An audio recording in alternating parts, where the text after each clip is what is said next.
And every time I see a kiddo, push them a little outside their comfort zone because that gives them the mindset of, hey, this was hard, this was a little scary, maybe it didn't feel good, but I got through it, and look at that, I'm a stronger person for it. And that's a huge psychological boost. Welcome to the Phil Klein Dental Podcast. One of the most rewarding and sometimes most challenging aspects of dentistry is managing the pediatric patient.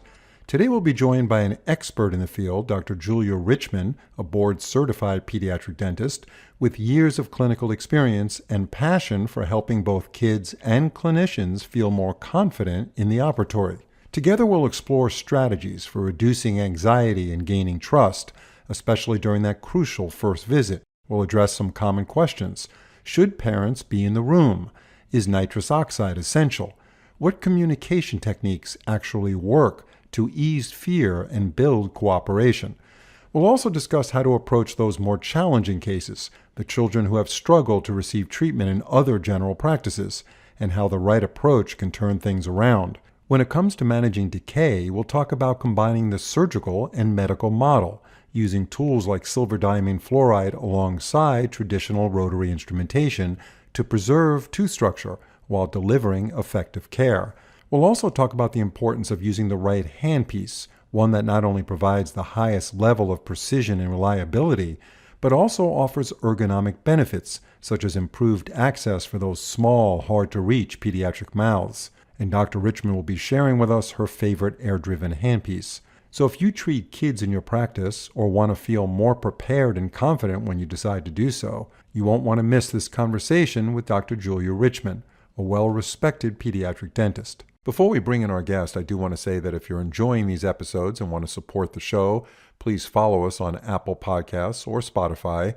You'll be the first to know about our new releases, and our entire production team will really appreciate it. Dr. Richman, it's very nice to have you on the show. Thank you. I'm excited to be on. To begin this podcast, I just wanted to ask you what attracted you to pediatric dentistry, because going by my experience in dental school, which I think was kind of common, it was a tough experience working in the pedo department I think it was my third year, I guess maybe, end of third year of dental school, something like that, or beginning of fourth year, where we rotated through the pedo department. I just couldn't imagine doing this all the time because the kids were just very uncooperative. Now, maybe I caught a bad swath of children that were coming in that month or whatever, but it was very difficult to get back there and get the patient to be still, especially for someone who wasn't that skilled at the time, which was a dental student, me. So I thought, okay, when I'm done with this rotation, that's it for working on kids as long as I can. So what actually attracted you to becoming a pediatric dentist? Well, I always like to say that there are a couple of different types of clinicians. There are ones that just absolutely love and adore working with kids, and there are the other ones that say, I'm going to run as fast and as far as I can the other way. A couple of things that I really enjoy about working with kids. One is that I get to have a lot of fun. I get to use creativity. I get to make up funny names for things, and I'm a little I get bored easily. I'm a little kind of high energy, so I absolutely enjoy just, well, what am I going to call the forcep today? I know. How about the tooth hugger? The next day I'm going to give the tooth a handshake, and So, I love that. yeah, so you have a relationship, you have a rapport that you are able to develop with the youngster, the young child, which calms them down, I guess. And we'll talk about anxiety a little bit on this program. But, and I love kids. Like, I love being a counselor at a camp. I just love that. I coached baseball, I did a little football coaching, and then I ran a tennis tournament at the camp, and the kids were amazing. But just working in their mouths was so difficult as far as getting them to be cooperative. And it just seemed like by the time you gain their confidence, then the next kid would come in and you have to start all over again. So for me, it was difficult, but hats off to you guys in pediatric dentistry, because I really think you're doing something amazing. So from the perspective of a pediatric dentist, what are the key things that set children's dental care apart from adult care? There are several things. First of all, just, kids are not just small adults, but they are very small. Some of them we might be working on anybody from like a 1 week old doing a frenectomy, all the way up to your 18-year old who's too big for your kid chair, and they're even extending off the edge of the adult size chair. So kids, we really need to think of the child patient as, and the child and the toddler and the infant, etc., as their own entity, almost where we might treat children very differently if they're, say, age 3, age 5, and all the way up to school age kid and adolescent. It can be a little more challenging because we are constantly having to pivot from taking care of, say, your 2-year old who's woken up from a nap and is not very happy, to your teenage patient who, it's nonstop Mountain Dew and Skittles, and they're not really interested in brushing. But that also is what keeps our job fun, and that keeps us, fresh and young, and it just gives a lot of sparkle and a lot of fun to the workday. One of the things that I think would be most challenging for you as a pediatric dentist is to overcome the fear factor that's kind of inherent to young children that are coming into the office, especially the ones that have never been treated before. What do you find there? Like, do you find that fear is something where you need to spend quite a bit of time on the front end and get that taken care of and then proceed? And do you think it's a mistake for a dentist to start doing things too quickly before they overcome that fear factor? I absolutely do. I think in pediatric dentistry, sometimes we have to go slow to go fast, and sometimes we have to go very slow to go fast. And that can be frustrating when you've allocated an hour of clinic time to see a child patient, and we struggle and, have a heck of a time, and at the end we have 2 buccal pits and a sealant done. And sometimes we have days like that. Sometimes we just have to accept that the win is not necessarily the procedures that we build out, but the win is having a patient who down the road, 3 months, 6 months, maybe even the next appointment, is going to have trust, is going to feel more empowered, more confident. And then down the road, when they're 30 years old or 40 years old, maybe they look back and they say, you know what, I had a great dentist when I was a kid and I was scared, but they helped me to not feel scared. And that's a win. I practiced endodontics for 15 years until I hurt my back and I went into what I'm doing now, Viva Learning and online education. But while I was practicing, I was completely set up to be an endodontist. Everything was there. It was extremely efficient. So a molar root canal to me was no big deal. I had all the isolation tools. I had all of the files. I had everything. How is it in pediatric dentistry? Is it similar to like a specialty like endodontics, for instance? Do you have like this incredible setup designed to treat kids? Absolutely. And I think in pediatric dentistry, the setup is even more critical, if anything, because I want to anticipate very fully what's going to happen. If I'm doing a stainless steel crown, I want to anticipate, could it be a pulp? Do I need to have, my pulpotomy materials on the side? I want to always be thinking about, what's my plan B? What if things go south? And I think that, having that set up, I'm very mindful about which instruments I want to have in the setup, which from hand pieces to hand instruments, what I need to have to keep our tray so that we have everything that we need, but we don't have anything that we don't need, just cluttering things up or wasting materials. So as a pediatric dentist, Dr. Richman, what are some of the things you do to communicate with the patient, the kiddo, to make them feel more comfortable? And also, if you would address whether you have the parents in the operatory while you work. I feel very comfortable with parents in the room. I know not everybody likes that, but I love having parents in the room because I can show them what I'm doing. But from a parent in the room, the staff, I might say, okay, I'm going to, tickle on your tooth a little bit. It's going to be kind of loud because it's up next to your ear, but it's going to just feel like a little buzz and a tickle. And all I'm doing is giving the tooth a haircut. And then if mom, if this cavity goes deep and it is into the nerve, then we'll just do a little bit of nerve treatment. It's very easy. And I kind of, like to talk them bit by bit through the procedure so that there's no surprises for child, for staff member, for parent, and certainly I don't want to surprise myself, unless it's, wow, they did better than I thought they would. And so I communicate, from start to finish. I also like to just show kids what I'm doing because even if an instrument looks scary, for instance, a forceps because I'm going to take out a tooth, I'll show them that and I'll say, "Hey, look at how small this little tooth hugger is compared to my big fat fingers. Do you think that I could take out your tooth with my big fat fingers?" And a kid will look and say, "Oh no." And then I'll say, "See, this is why I use these teeny little tooth fingers. And all they do is give your tooth a hug and a little dance." And then oftentimes, if I can kind of get a kiddo to understand, hey, there's going to be a feeling, there's going to be a hug, there's going to be the dance, then when they feel the pressure, this is just the hug and the dance. Remember, I explained that to you. So obviously, there's a huge psychological component to communicating with kiddos and getting on their level so that they feel more comfortable. And I assume that GPs that are successful with children do this, and the ones that are not are treating kiddos similar to the way they treat adults, I guess, to some extent. But it seems like common sense to follow through with this kind of communication strategy.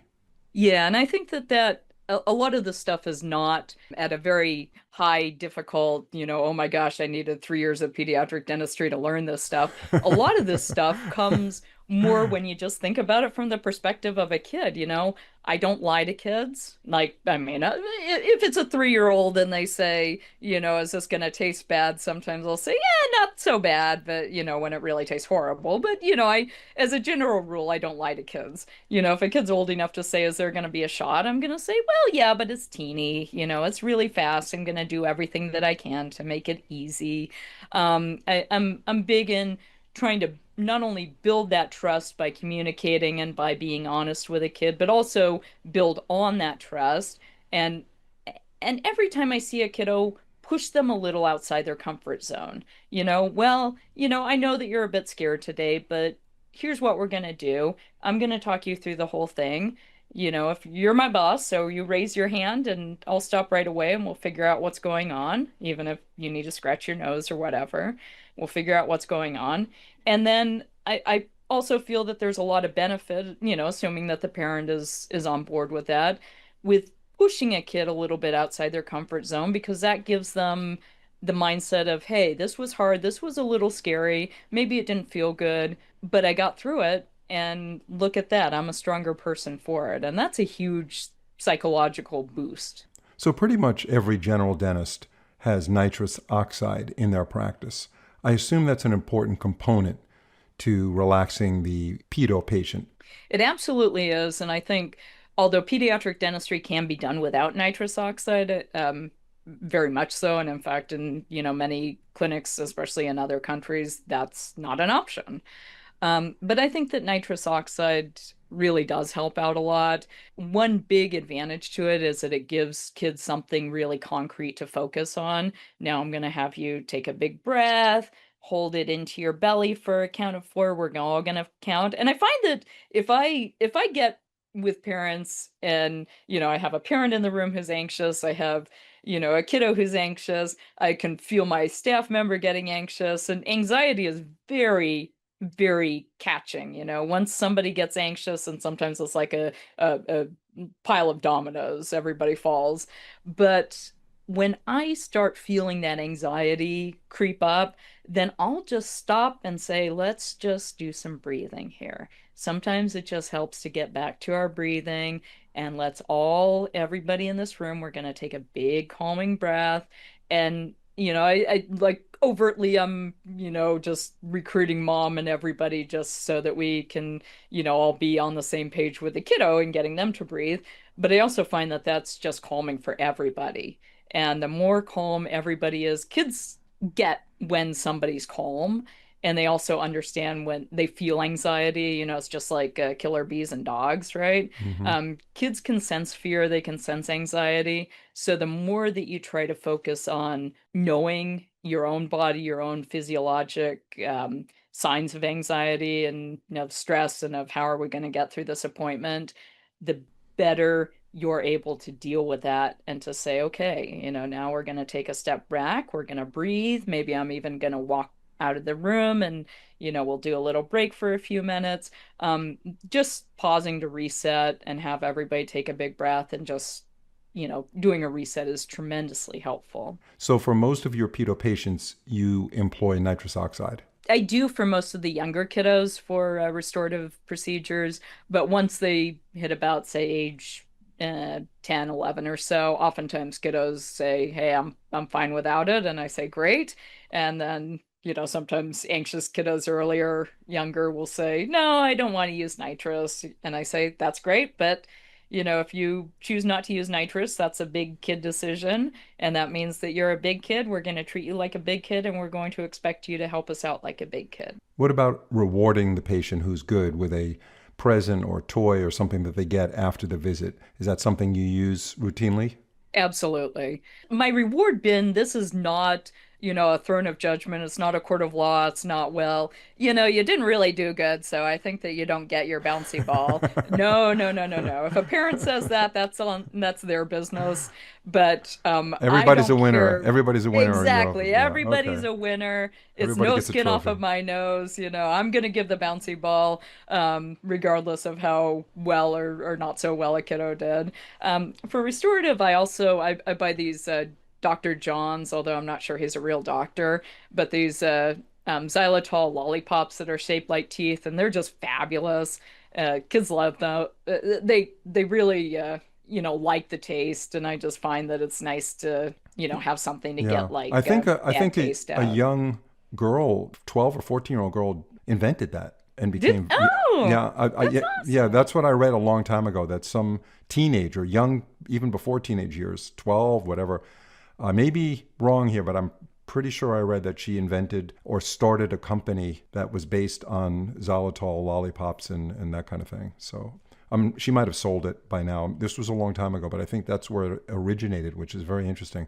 So, as a specialist in pediatric dentistry, I'm sure you've seen your share of very difficult cases that have been referred to you from other GPs, even other GPs that actually treat kiddos, but they've had such a difficult time with this particular patient that they couldn't go further with them and they sent it out to you. How do you manage this kind of patient?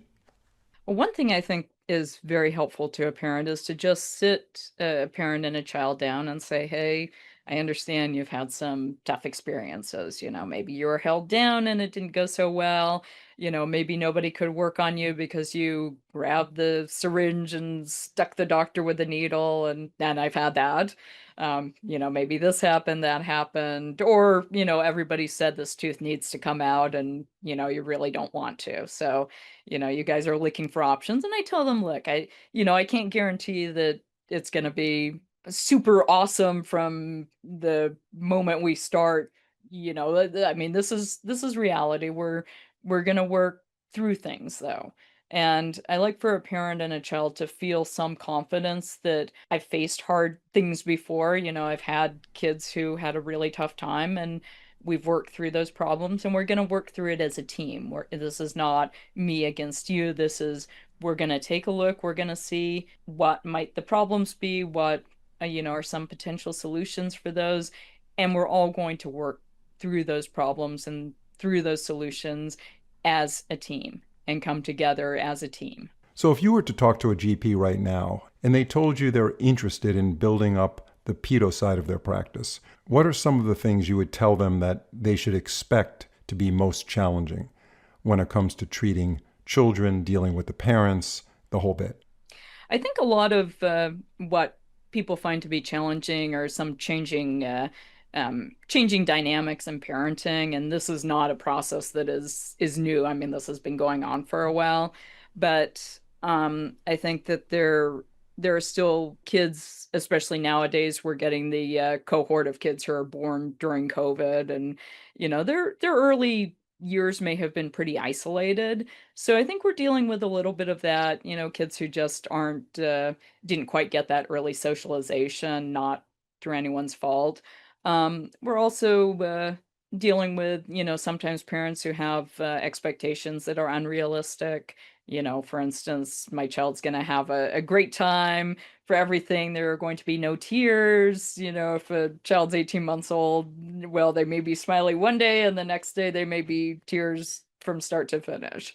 We don't know. I work hard to kind of manage those expectations. I think one thing that helps is just being a parent and understanding the challenges that parents face. And I don't like to be negative about parents because it is a very hard challenge to parent a child in this day and age with social media and with, everybody is an expert. Just curious, Dr. Richman, not to stir up any trouble with parents, but do you have a favorite kind of parent that makes your job easier in the operatory?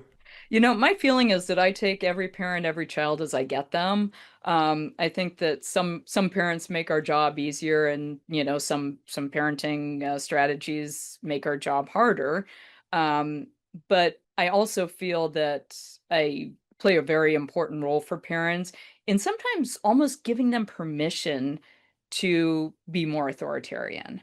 Oftentimes I find that it's not so much that they are not wanting any sort of authoritarian treating and authoritative, not authoritarian, but it's more that they are unsure if they're doing the right thing. Everything is very difficult in this day and age. I mean, I when I grew up in the 80s, I was pretty much free range. I went out on my bike. If I skinned my knee, I would come back home and my mom would put peroxide on it and send me back out. It was that kind of childhood. Um, and I think that it's much more stressful to be a parent, I imagine now than, when I was a kid, and I'm sure when you were young. And I think that a lot of times it's helpful for parents if I say, this is an important thing to do. You're not hurting the baby if you hold them down to brush their teeth. Right. This is just like that's helpful for them to have a figure of some authority, both, professionally and also I tell them when my child was young, he was very difficult. I had to chase him down the hall. I had to sit on him. He would be screaming bloody murder. I had to do that, and he still seems to like me at age Yeah, 12. exactly. They do get over it. They actually appreciate sometimes when you're a little bit firm with them. That's what happened to my family.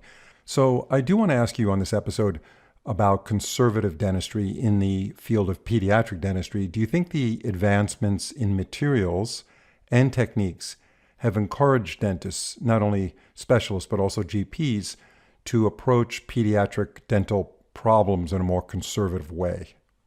I do, because I think nowadays there's a huge focus on minimally invasive dentistry, doing basically using the handpiece in a way that is more, I almost want to say more targeted, really thinking about combining surgical, which is, going in there with a handpiece and drilling out the problem, and medical.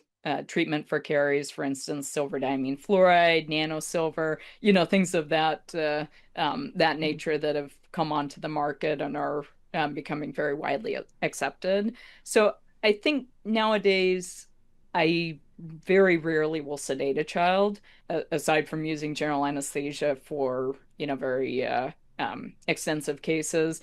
I find that I manage pretty much everything with nitrous oxide, with good old-fashioned behavior management, and with using a combination of minimally invasive techniques and just good pediatric dentistry. Yeah, and to do good pediatric dentistry, you certainly need a good handpiece when you're doing the surgical part of it.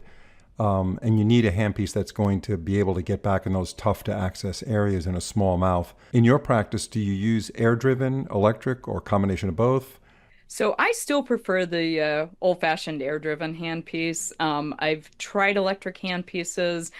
For me, it was just not quite enough power, and it was just a little bit too weird. My preferred handpiece, is just a good workhorse, something that I can depend on, and something that's nice, small, and I can, get it where I need to go.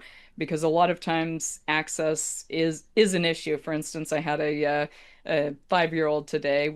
Mom really wanted us to push through and get one side done, which was okay. We were successful, but we went through the dry shield, the a bite block, and a mold, And even then, I still had to kind of, use my fingers to make access wherever I could and try and hold his mouth open because he kept spitting everything out.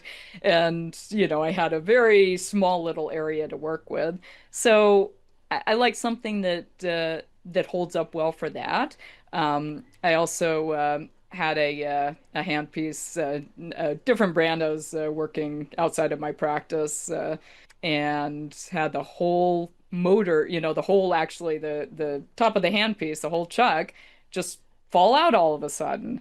And I was like, good Christmas, this is fortunately I'm pretty good at, making sure that I don't have a choking issue with any kiddo, but I'm like, oh my goodness. Yeah, thank goodness that's a rare situation for that to happen. But in your practice, the one you're using in your own practice, what's your go-to handpiece? What do you find to be the most effective in treating pedo patients and also reliability and so forth? Well, I started this office 6 years ago almost, and when I started, I told my rep way back when that I was looking for like a workhorse, something that was going to hold up, something that was going to take, some abuse and all that stuff, and just keep on chugging. And he said, "Okay, I think you want to go with NSK." So he connected me with a rep. I started using them. I've just been in love because I have yet to have one, knock on wood, right? I have yet to even need to repair one in office, let alone send one out.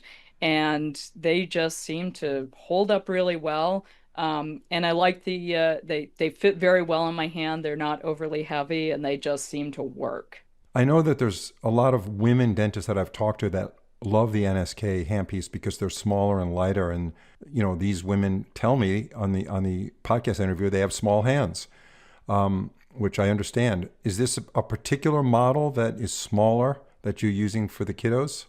Well, they actually just came out with a smaller, a micro size Z micro handpiece that is small and, just really works well on little kid mouths, trying to get that handpiece all the way back there to get those molars. So I gave it a try and I've just really liked it. Yeah, and I've been hearing a lot of good things about the Timax Z from other dentists. In fact, I just recently interviewed Dr. Miles Cohen, who's a prosthodontist, and he loves it.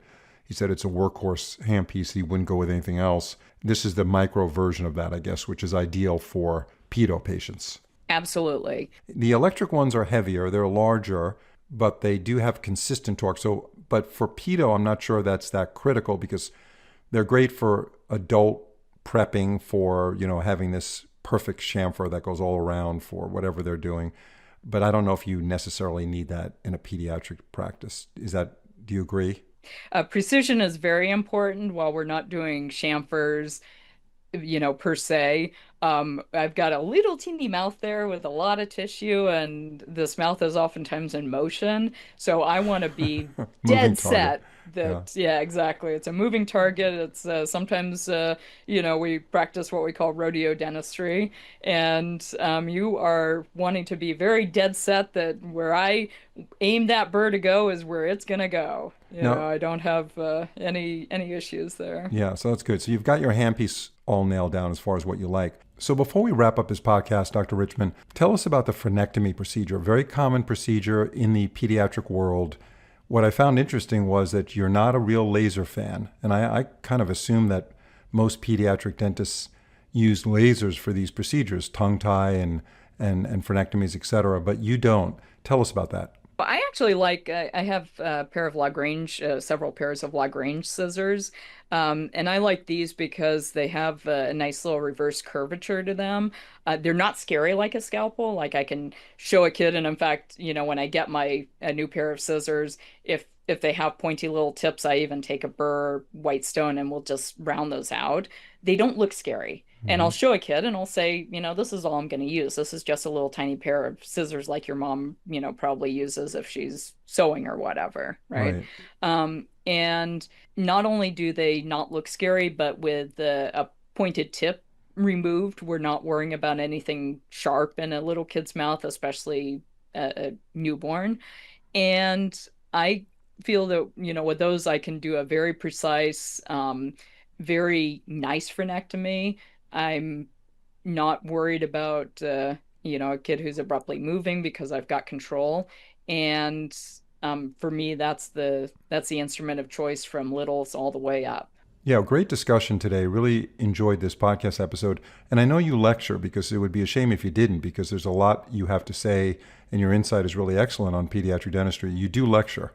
I do, and I love lecturing because I think that pediatric dentistry is something that should not just be restricted to pediatric dentists. GPs see approximately 70% of the kids in this country, and there is absolutely a place for GPs in the on the at the table for treating kids. I couldn't agree with you more on that. And that's one of the major reasons why we had this episode, to get more general dentists to get engaged with pediatric dentistry. Thank you so much for your time. Great insight. And we look forward to having you in future programs. Thank you. And I really enjoyed talking to you, and I appreciate your time.